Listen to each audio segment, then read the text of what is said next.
Hey there, toy collector friends and Star Trek fans alike. Welcome back to the channel. I am the Triple TC, that's the time traveling toy collector, and today we are looking at the USS Stargazer from Star Trek Picard, part of the Star Trek universe, as produced by Fanhome, and it is the second in the Fanhome series of Star Trek Starships, of which we are currently expecting 20 in total.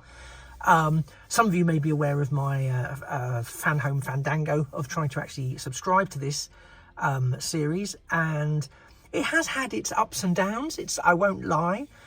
This again has been another bit of a drama, but that was less to do with Fanhome and more to do with Yodel, the delivery service, who took 2 days, well actually 3 days in total, but had 2 days where they were trying to deliver it and apparently couldn't find my house that they delivered to on a regular basis. Which led to some wonderful exchanges with Yodel, but this is not the video for that discussion.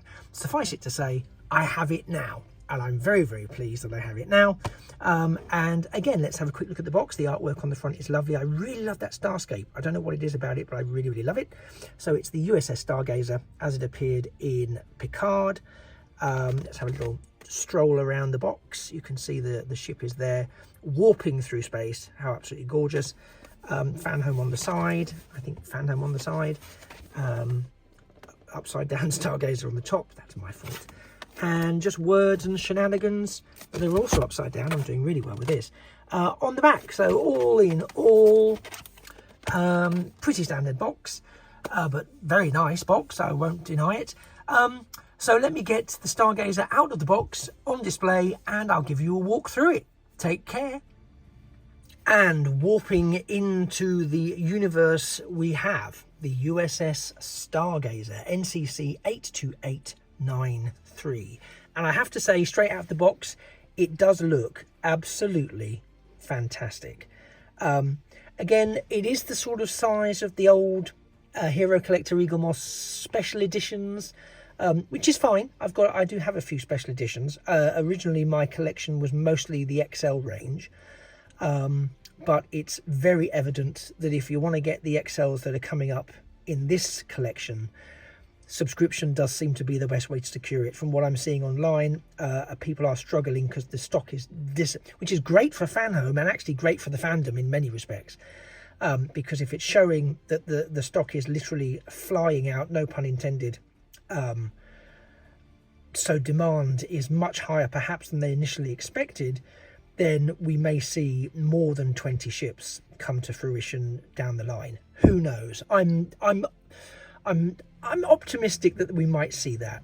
But anyway, let's take a look at what we've got here.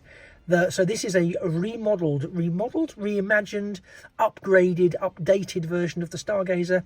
So I have already done the XL Stargazer elsewhere on this channel. And this is the future version of the Stargazer as it appeared in the Picard Season 3 television series. And it is a beautiful rendition of this ship. It really, really is. Before I get up close and personal with the ship in hand and show it to you, just going to point out that you do, of course, get the official Starships Star Trek collection magazine with this from Fanhome, with some lovely artwork on the front, the Star Trek logo on the back, and some key information throughout. Again, I'm not going to go mad showing it all to you because, again, if you really do want it, my recommendation is that you pick it up. But the artwork that's in here is absolutely beautiful. If you're a fan of Star Trek Starships, you're really going to want to have these booklets. And it's really nice to see that they're including it. They could have not. They could have just gone with the model ships. So it's really nice that they've incorporated that added value. Right, so let's slide this off. And before I look at the ship itself, I'm just going to show you the design of this stand, which might be super geeky and you might be really rolling your eyes at me. I get it, don't worry. But I wanted to show it to you because unlike some of the previous Hero Collector and Eagle Moss stands, this is very nicely shaped and it doesn't pinch the ship. It allows the ship to rest in it very neatly. The angle isn't so great that it creates a tricky centre of gravity, because these stands you have to assemble, and there's always an element of, for me at least, is it going to be substantially enough to hold the ship in some sort of presentation mode? And sometimes they're not. Sometimes they're really, really uncomfortable to look at, because you think, how is it holding the weight of that? But this, certainly so far, seems to be really good. And I know that might seem an arbitrary thing to mention, but it is something that people worry about, and quite rightly, because these ships aren't cheap. And along with not being cheap, they're also quite fragile, I would say. So talking of fragility, let's get nice and up close on here. Now, again, these are supposed to be die-cast models with some ASB sort of plastic resin and stuff. I'm going to be perfectly honest with you folks. I can't feel, I'm not saying there isn't any, but I can't feel any die-cast in this. I can't feel it. If it's there, I'm not sure where it is. I'm not sure where it is. I know where I would have it. I would have it in the struts and possibly in the nacelles, because they're the most vulnerable parts likely to be damaged or to fall off. So if they were metallicized, that to me would make an awful lot of sense from the longevity of the model point of view. But you know, what do I know? So let's just take a nice look at this. So there's the registry on the front. It's a little bit blurry, if you want my honest opinion, and it's not just the focus, it is just a bit blurry on the front there. The surface detailing is very, very nice and very, very detailed, as you would expect. And I would even go so far as to say, and if you're looking there at the front, particularly sort of around here, you can join me in my amazement at just how well those paint applications match the indented windows. That's a rarity, but they're actually on there, and they're actually pretty well lined up. I am spotting, as I'm sure you, one or two areas where that's not quite as accurate, but mostly, I have to say, they're pretty bang on. And we've got a bit more detail. There's the bridge there, so we've got some nice detailing around the bridge. Really looks good there around the bridge. And then you can see as we go into that sort of the neck of, for want of a better word, the neck of the ship there, there's some more lovely detailing. I think that's, I want to say that's something to do with dual warp drives, but I might be making that up. Ignore me, correct me in the comments. Then we have the nacelles there, and as you can see we have the quad nacelles, so we've got 4, and it makes for a really interesting silhouette. I think the ship looks absolutely wonderful. I'm going to enjoy taking some photos of this. There's the registry at the back, presumably near I want to say near a shuttle bay. I think that's the shuttle bay in there. Just in there. I think that's where the shuttle bay is. You can just see the makings of a door. We've got the impulse engines there. The impulse engines are painted on, as opposed to the nacelles where we do have the translucent plastic, the blues, and the blues in the sort of in the nacelles itself, and then the Bassard collectors are the usual sort of red plastic. There's some nice orange detail as well for running lights, etc. Yeah, I think this is beautiful. I think I think it's an absolutely beautiful piece. I think they've done it absolute justice. So let's just come to the other side before we look underneath. But yeah, we've got detailing there. If you can just see that on the end of the nacelles, there's the registration again. Very nicely done, very nicely detailed. And let's go underneath. So yeah, then we can see that it matches the top there. It's why I think that they might be some sort of dual warp drive. Apologies, I don't know enough about the technical specifications of the ships, but I'm sure someone can let me know in the comments down below.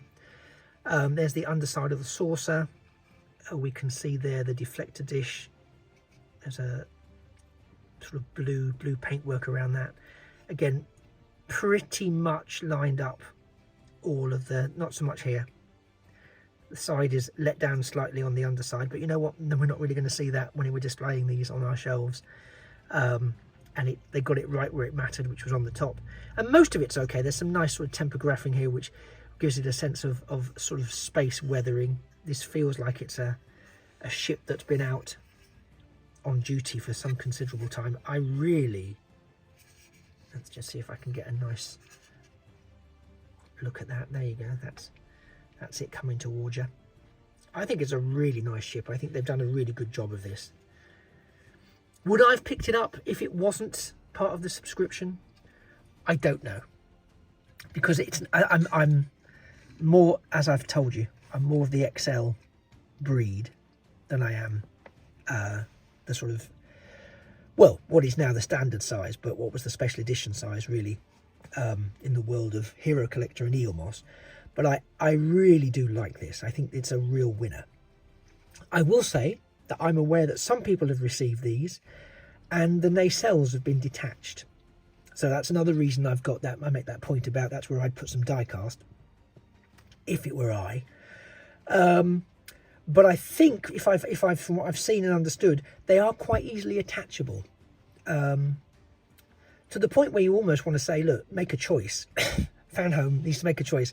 Either package them separate, so we have to attach them ourselves so that they don't get damaged in transit. The risk isn't there, which wouldn't be my preferred option, but it would be an option. Or make them a slightly bit more robust and package them more sensibly so that they don't get damaged and there's no risk of them getting damaged. Or you mitigate against as much of the risk as you can of them getting damaged, because, you know, 100% can't really. But it should be at least, you know, 95% risk mitigation that these things are not going to be damaged, given how much people are paying for them, you know. So this has been the Stargazer. What do you think? Do you think that Fanhome are doing a great job with this collection so far? We've had Titan. I think it's the Farragut next, which again is not one of my all-time favourite must-haves. But that said, I'm open-minded to what I'm going to see, because I'm so pleasantly surprised with the quality that we've had, that I've certainly experienced so far from Fanhome. So I'm very, very pleased. I'm very pleased that I subscribed, and I will continue to monitor how pleased I am. But yeah, I think there'll be some ships I'll be less interested in, perhaps, or that I'm less intrigued by, and I'll just take each one as it comes. But each ship gets me closer to some of those XLs that I am so very, very keen to have my hands on. So I'm very much looking forward to those. But that's not to take anything away from the Stargazer, which again, as I've said, I think looks absolutely stunning. I think it's a fantastic rendition of the ship. I think it's a beautiful entry into the range. I think they're really leading their first few ships. Farragut, we'll see, but the first few ships of the range, you know, need, I think, to be really big hitters. They need to convince people this is a range to hang on to, and don't cancel your subscription. So I think they're doing well with number 2. Let's see what happens with number 3 when it's in my grubby paws. Do let me know in the comments down below if you have picked this up, if you're a subscriber, if you're managing to get them as individual standalone purchases. I'd love to know that. I'd love to know that. And any thoughts that you may have, on this ship and its design in model mode. I very much look forward to reading those. Anyway, thank you for spending the last 13-14 minutes with me. It's been an absolute delight to share this with you. As ever, if you could like the video, that would be fantastic. Additionally, if you haven't already subscribed, it's completely free. There's no obligation to watch all the content, but it really, really helps me reach my next subscriber milestone, which I am crawling towards as we speak. And it also helps me take on that evil empirical algorithm that is trying to keep me in the dark dimensions of the interwebs. I don't know what any of that means. Basically, please like and subscribe. I'm just trying to make it sound interesting, but it's the usual YouTube pitch. Thank you anyway. And if you do, that's fantastic. Do let me know and I'll thank you personally in the comments. If you don't, not a problem. I'm just happy to have you along for our ride through the Fanhome collection. You take care. I very much do hope I see you in a future video, or of course, a past video. And it just remains for me to say that I've been the Triple TC, that's the Time Travelling Toy Collector. You've been a wonderful audience, and this has been the USS Stargazer from Fanhome. official Star Trek Starships collection, and to remember that a thing of beauty really is a toy forever. Bye-bye for now.